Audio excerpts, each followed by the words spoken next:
is Celebration Spiritual Center, so it's okay to praise and it's okay to celebrate. Ernest Holmes writes that an evolved soul is a worshiper of God. When you understand who and what God is, that we're talking about love itself, how dare we not worship love? How dare we not praise love? How dare we not raise our hands in joy when we understand that we are loved unconditionally and this love lives within us? It's not in a cloud, it's not on a mountain. But it is the very beating of your heart. It is the inhale and exhale of your breath. It is the cells that are flowing in through and at your veins. It is that mind which created the cosmos. It is that mind which holds the cosmos into being. It is that thing which I love to say creates in trillions. It only knows how to create more than enough. Oh my goodness, oh my goodness. Well, good morning, Celebration Spiritual Center. Are we aware? Are we awake? Are we alive? Well, we are talking about love this month. Love is the message. It has always been the message, and we are coming further and further into the realization that actually we are love itself, and so we are the message. In week one, I started us off with the message, free to love, understanding that actually we have the power and capability to live unconditionally, that as free beings, because you're free, you can love. Love is your superpower. But many times we don't live from that level of freedom because we don't know what love is. We talked about that. We don't know who we are. We talked about that. And then many times we're unaware of what we're in bondage to, which is the reason that we are blocked from the experience of love. And so I invite you to go back to that message to understand those principles. And then last week, Pastor Yolanda brought us a powerful, powerful, stirring message on forgiveness. Take back your keys. And she reminded us that we are master metaphysicians and that the only way anybody could drive us crazy is if we give them the keys. And so we know we must actually take back our keys. And how do we take back our keys? It's through forgiveness. And so we have to know what forgiveness is. We have to know how to do it. And we have to know when to forgive. And she said that the time to forgive is always now. Yes, yes. So I want to share a tool with you all. This is something that I think Marie, actually, you brought this up in 4Ts the other night. It's a tool that I love from a brother named Joe Nunziata. Nunziata is his name. And you ever have the experience where a random song just comes into your mind and you're like, where did that come from? It's not something you heard on the radio recently, or it's not something that's playing all the time. So if I'm not talking about like Kiki, If You Love Me, if that comes on, I'm not talking about that, right? Because we know that Drake song is on all the time, right? So that's gonna pop up in your consciousness, right? But I'm talking about something that you just, just an old song or way, way back, just you haven't heard, and it's like, wow, where did that come from? What I've come to understand and what I learned through Joe is that when a song like that comes up, it's telling you something. It's either a message for something you need to do or let go, or it can also be an affirmation of where you are. Like as you've made a shift in your consciousness and you've made a change, and then you might find a song just wells up in your spirit, which is a reflection of where you are right here and right now. So I encourage you, anytime a random song just pops up in your mind, pay attention, because there's a message. It's either an affirmation that you are where you think you are in consciousness, or it's a message to shift and change or do something. And so a couple weeks ago, I found myself in that space. And there's a song that I love by one of the classic gospel groups, Commissioned. And there's a song from, I think it's their second album, Love Isn't Love. And I just found myself just singing this song. Love isn't love till you've given it away. It's just waiting to be given. All emptiness erased. By this, they will know that you're Christ's disciples and nothing can take its place. Love isn't love till you've given it away. And I paid attention because I said, well, we're about to start talking about love. In August, there must be something here for me to pay attention to. And it's a powerful message in this song. Now, in this song, it's saying, by this you will know that you are Christ's disciples, but we actually understand something even more profound, that actually the Christ is within us, that we are the Christ to the extent that we operate from that consciousness. Yes, yes?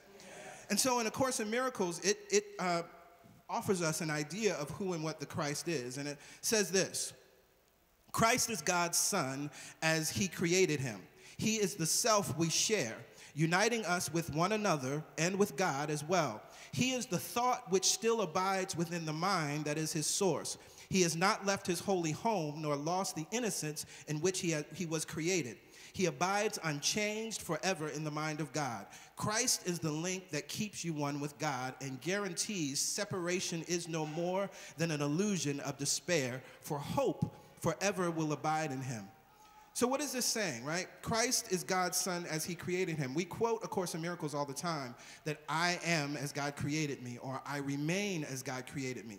The reason that that's true is because the Christ in you, the hope of glory, as the Apostle Paul says, is what's the activating force. That mind, when you know and affirm that I am one with God, that's the Christ within you that you're uniting with and speaking from. When you know and speak to this place that I am not my mistakes, that I am not what I've experienced or done in this world, it's because you recognize that you are not your human self, as we talked about in week 1.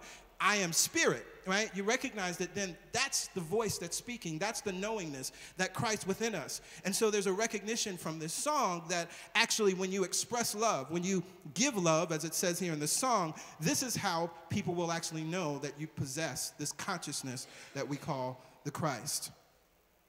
Now, in this song, love isn't love till you've given it away. Is that a true statement? And if it's a true statement, why? And if it's a true statement, then one question I have is, well, if love isn't love till you've given it away, how do we give without sacrificing? Because there's a difference. We've been taught that giving and sacrifice are one in truth, but they're not. They're very different. And so, yes, this statement is true from the song. Love isn't love till you've given it away. But why is it true? Well, one of the reasons that it's true is because you're a love millionaire. Can you just put your hand over your heart right now and say, I am a love millionaire. One more time. I am a love millionaire. Oh, that feels good. I am a love millionaire. Yes, yes. Okay. So, understanding this, love isn't love till you've given it away, and it's a true statement because we are love millionaires. We got to dig a little deeper into this because we have to understand what love is in order to understand and say and affirm that we are love millionaires and that our millionaire status is only proven or demonstrated when we give love. This is why it's true, and this is what's interesting about love. Now, in week 1, what I used, because I said we have to understand what love is in order to be free to love, and what we did is I said, we can look at miracles and the attributes of miracles as taught in A Course in Miracles to understand a little bit more about what love is, because A Course in Miracles says that a miracle is an expression of love. And so similarly, we're going to use that same logic today, but we're going to go a little deeper because what I recognize is that we can understand what love is by understanding what God is, because we know that God is love. Yes, yes? That's actually something we read in the Bible. God is love, and perfect love, rather, casts out all fear. And so in order to understand this, if we know that God is love, then we can look at the nature of God to understand it. And this takes us back to New Thought 101. God is omniscience, God is omnipotence, and God is omnipresence. Now, what you may have heard about God is that God is omniscient, God is omnipotent, and God is omnipresent. But you hear, I didn't use those words, so I want you to be clear about the words that I used. God is omniscience, God is omnipotence, and God is omnipresent. So what does that mean? Now, to be omniscient means to be all-knowing. But to be omniscient means that it is all knowledge and all wisdom. So wherever knowledge and wisdom is being expressed on planet Earth, you are watching God being expressed. And this is important to understand because God is not a person, place, or thing. God can only be expressed. It's formless substance. But we can come to understand God when we see God's expression as all knowledge and all wisdom, omniscience. God is omnipotent. It has been told to us that God is all-powerful, like the great and powerful Oz. God is not all-powerful. God is all-power. All the power there is to do any good, harmonious, and perfect thing on this planet, that is God. And then we go to God is omnipresent, not omnipresent like Santa Claus. Sees you when you're sleeping, knows when you're awake. But God is not just everywhere, but everything. Because as it creates, we are all its expression. So this is then why, understanding that God is omnipresent, this is why we can affirm I am one with God. This is why we can affirm and speak that the rays of the sun beaming down on planet Earth millions of miles away is God beaming down on us. This is why we can affirm that God is the invisible hand that is spinning the earth around and keeping the solar system in perfect mathematical orbit. That God is Mars. That God is all trillions of known galaxies and the unknown galaxies that we are continuing to experience. This is why we can say that God is every molecule. And at the atomic level, the deeper and deeper we go, we only find God. We find that perfect harmony and perfect correspondence. Science calls it the unified field. And when we whittle down from all of the different branches of science, it all comes back to one. Because God is one. It is everything and everyone and everywhere. So when we recognize this understanding that God is love, then we recognize that what we're talking about when we talk about love, and love isn't love until you're giving it away, we're talking about love being omniscience and omnipotence and omnipresence. And what's interesting is, just as I said that God can't be known except as expressed, so love is the same way. This is why the clinching line of this song is so profound. Love isn't love until you've given it away. Love can only be known as it's expressed, as it's experienced, just as God can only be known as it's expressed and as it's experienced. And so we have to express, we have to give love, we have to express love, we have to give and express the attributes of love, kindness and patience and ease and harmony, all of these things in order to actually know that love is love, that it's real. Now, A Course in Miracles says some wonderful things about love. It says, and I'm just pulling a few things from the text here, but your love is as boundless as his or God's because it is God. The same thing we just said. Love is God. Your love is as boundless as God's because it is his. We go further and we read in the text, teach only love and learn that love is yours and you are love. This is interesting. And then another one I love, only love is strong because it is undivided. This is, again, going back to this idea that love is one. And as we just talked about, this unified field theory, which tells us that everything comes back into one. This is the reason why love is the most powerful thing on the planet and in life, in existence. It is everything because it is one, and nothing can stand against this house that we call love. Love is the thing that's strong. Anything else is not strong. There's other ways that we try to act in the world when we self-protect and block ourselves from getting hurt again. There's other things we do. Oh, I'm not going to put myself out there this time. That's not love. That's fear. Fear is weak. Fear is what protects itself. Fear is what's afraid of being attacked. Love is strong because love is one, and it is undivided.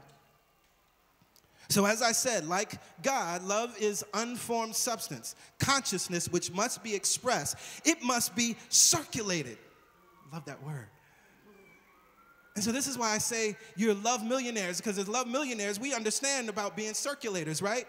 We understand this law of circulation. We know that we have to actually give in order to receive. That's spiritual law. As we give, as we exhale, we now have the opportunity to what?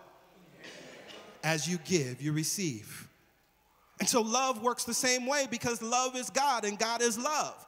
And so just as we recognize that God must be expressed, God must be experienced, God must be circulated. This is why you were thought into being, because God recognized that it needed to continue to express itself. So it had a good idea called you, and you, and you, and you, and you, and all of you, and everybody watching and listening, and said, I want to circulate myself as Ashley, and I want to circulate myself as Pastor Yolanda, and I want to circulate myself as Jamie, and I want to circulate myself as Frank. And so you recognize that this is the truth of God, and so it must be the truth of love. Love has to be circulated.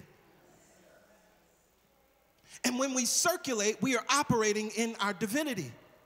Because we recognize, I love this word in the Bible, we have this word, Lord. We saying, Lord, I'm amazed by you. And most often, when Lord can be translated into two different words, but many times when we find it in the Old Testament, we find this word Jehovah, right? Which Jehovah is really taking us back to the Hebrew Yahweh. The J was added because the German scholars were the ones that translated that word, and that's where the J came from. And so this word Jehovah is a powerful word that is translated to English as Lord in Scripture, because what it means is the self-existing one. And the self-existing one means that it never exhausts itself. So as it circulates itself, it's replenishing itself at the same time over and over and over. So we recognize as love millionaires, when we're operating in this place of circulating the love that we are, giving it away, right? Recognizing that love isn't love. We actually don't know love. We don't have any idea or clue about love unless it's being circulated. We also recognize that then it's coming right back to us. And so we're operating in the same divinity. This is even proven by science. There's a formula in physics that proves that this unified field continues to give of itself and replenishes itself at the same time. And that's mathematically proven. This is this thing that the ancients knew as the self-existing one. They didn't need the math to know it because they had tapped into themselves and tapped into the reality and expressed it as this unnamed thing called Yahweh. Your love is as boundless as God's because it is God. And here's where we get into a lesson I love. In the workbook lessons of A Course in Miracles, lesson 127, this lesson says, there is no love but God's. And love millionaires need to understand this. And what does it say in the lesson? Perhaps you think that different kinds of love are possible. Perhaps you think there is a kind of love for this, a kind of love for that, a way of loving one, another way of loving still another. Love is one. It has no separate parts and no degrees, no kinds nor levels, no divergencies and no distractions. It is like itself, unchanged throughout. It never alters with a person or a circumstance. It is the heart of God and also his Son, which is all of us. So hear this. As we just said, the truth is that God is omnipresent. There is nothing but God. And so if that is true of God, that must be true of love. And that's what this is saying. There is no love but God's. Now, when we encounter love, there's a show that Pastor Yolanda and I love to watch. It's probably more me loving to watch it, and she watches it with me. Married at First Sight. Right? I'm fascinated by this show. I'm just fascinated by this show. And there's a couple on there now.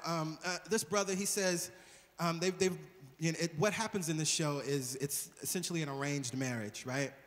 And they're taking you through this wonderful saga, I think about 12 weeks of their marriage. And at the end, they get to decide if they want to stay in the marriage or not. And so we're only like in week 3. And one of the brothers who's married to this young lady, he told her, I love you. He said, but I had to explain to her that when I'm saying I love you, I'm not saying I'm in love with you, but I love you. Now, in truth, we laugh, but we all understand that, right? Right? But this is because we don't know that we're love millionaires. Now, what does the text say? I'm going to read it again. Perhaps you think that different kinds of love are possible. Perhaps you think there is a kind of love for this or a kind for that is a way of loving one, another way for loving still another. Love is one. It has no separate parts and no degrees, no kinds nor levels, no divergencies and no distinctions. It is like itself, unchanged throughout. It never alters with a person or circumstance. It is the heart of God and also of God's Son. So this idea that we see playing out in the world, which we see on TV and is reinforcing a false belief, is not the truth of what love really is. And so we recognize all that's happening is he doesn't realize that he's a love millionaire. He thinks he got about $5 worth of love in his love bank account. And so I got to be careful with how I use my $5.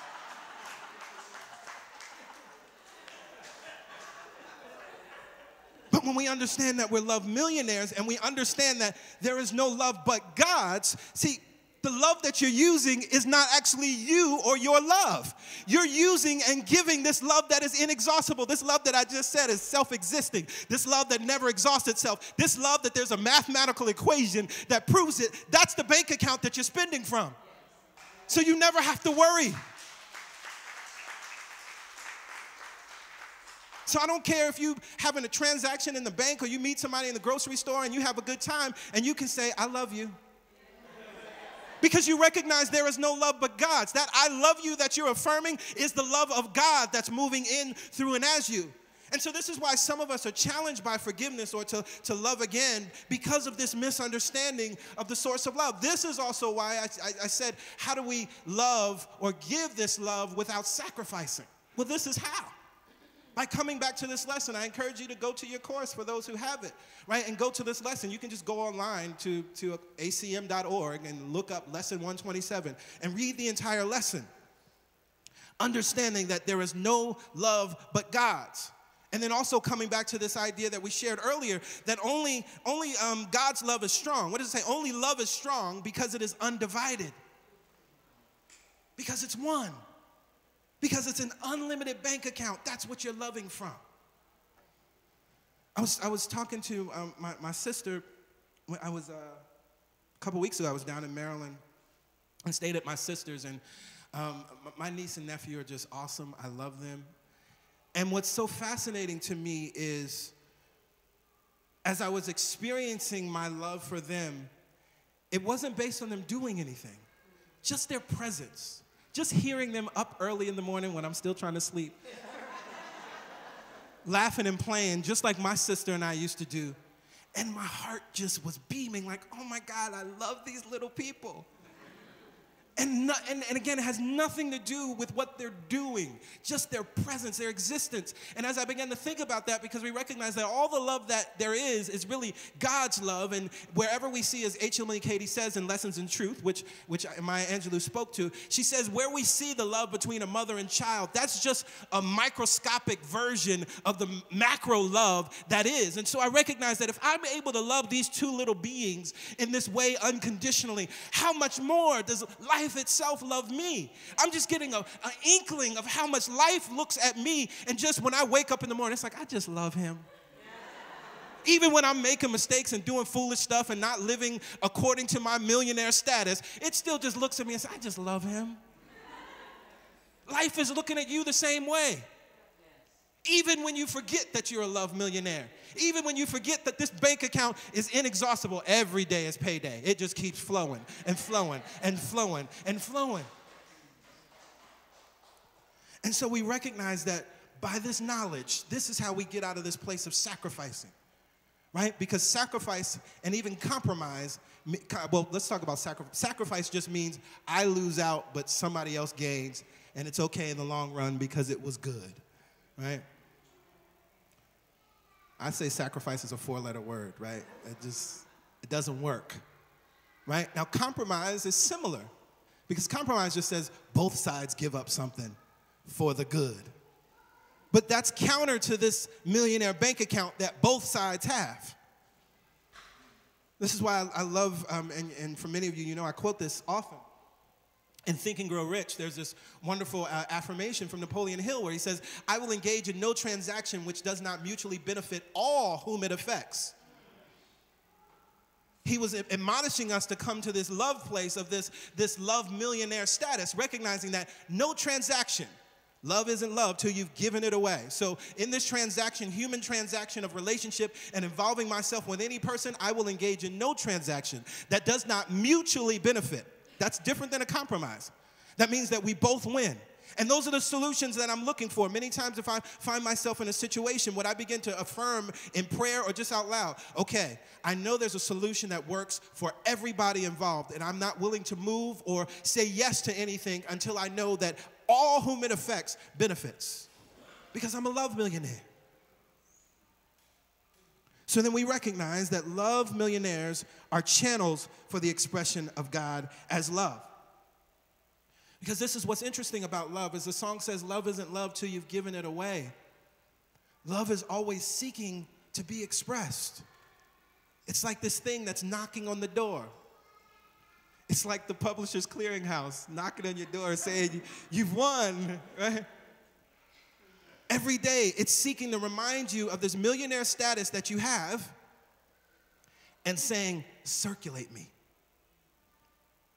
This is one of the beautiful things about being wealthy, is that you learn, and it can become even more fun to think about all of the different ways that you can now circulate.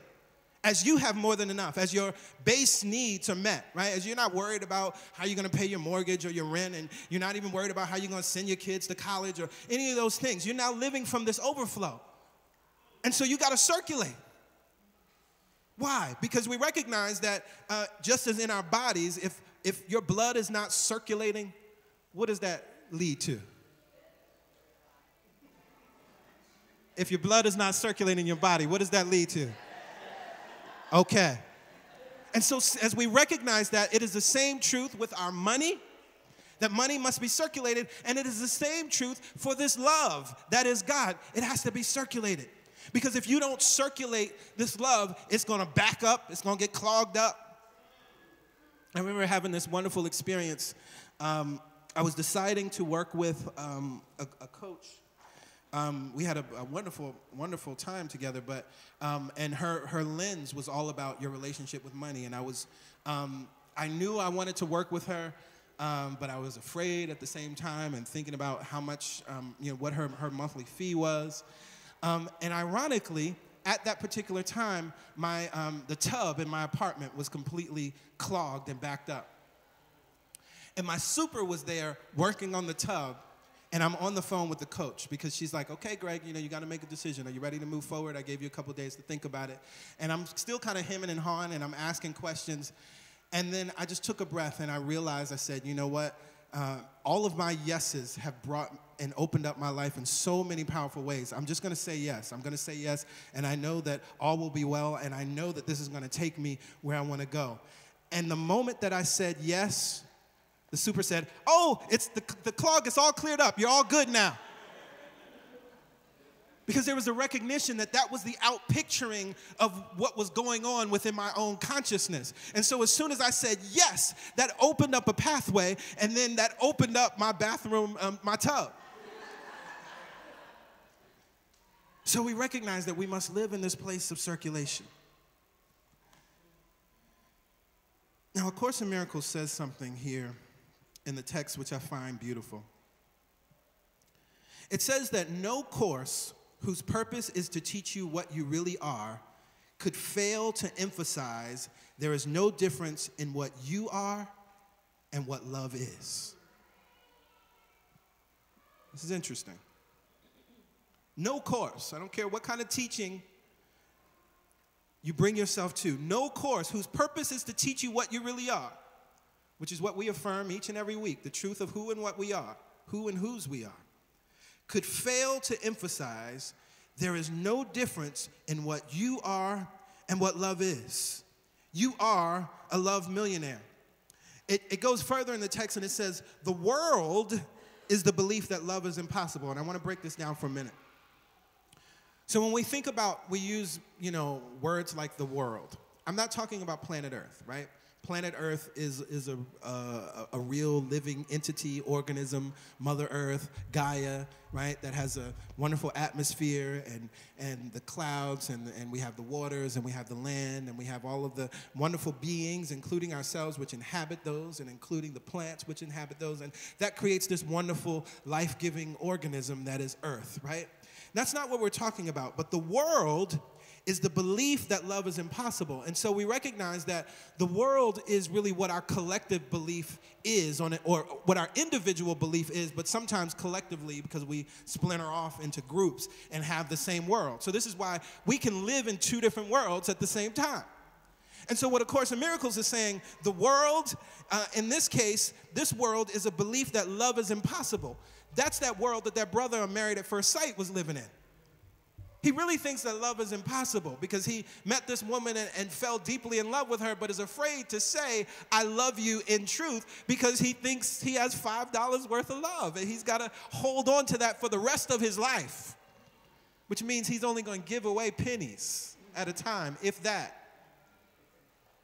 And if they don't act right, I'm going to ask for my pennies back, huh? Oh, that's just me? I'm the only one that's ever done that? All right. And so the world teaches lack. The world teaches limitation. The world teaches separation. The world teaches otherness. But as we just read, no course whose purpose is to teach you what you really are could fail to emphasize that there is no difference in what you are and what love is. Love is absolutely possible because you know just as you are breathing in and out. So God is real and God is possible. Therefore, love is real and love is possible.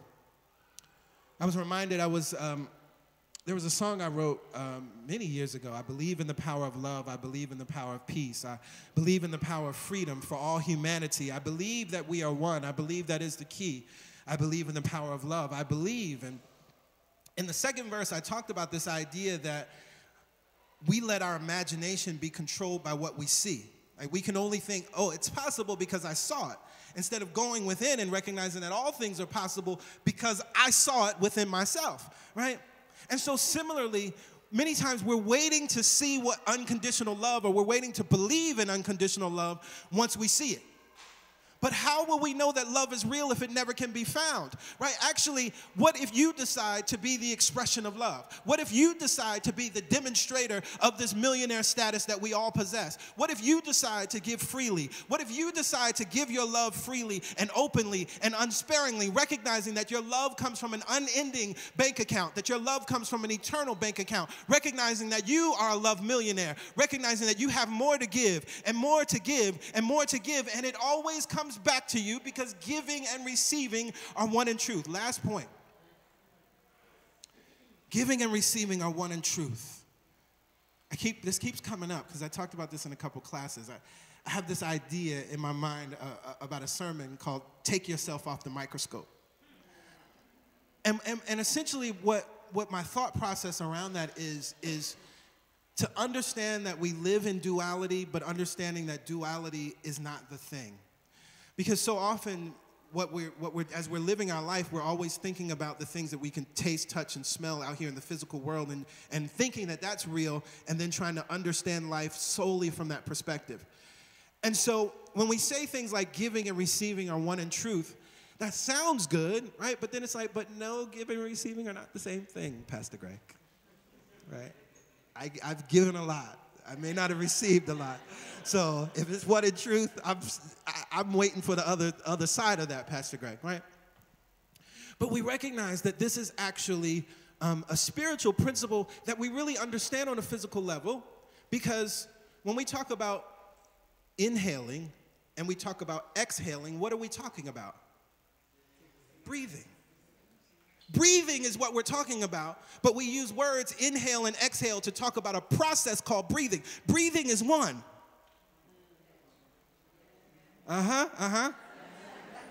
Breathing is one, but we have these words inhale and exhale so we can understand that there's components to it. But if you're just exhaling, you're not breathing. If you're just inhaling, you're not breathing. Inhaling and exhaling is breathing, yes, yes? And so we recognize in the same way, giving and receiving are one in truth. If you're just giving, you're not loving. If you're just receiving, you're not loving. But as you're giving and receiving, now you are a love millionaire and operating in the full process of what's actually going on. And with that, I invite everybody to stand. Let's stand. Oh my goodness, oh my goodness. And so we take a deep breath in and we breathe out. We breathe in and we breathe out. There is one love, one love, one love, one love, one love, one love, one heart.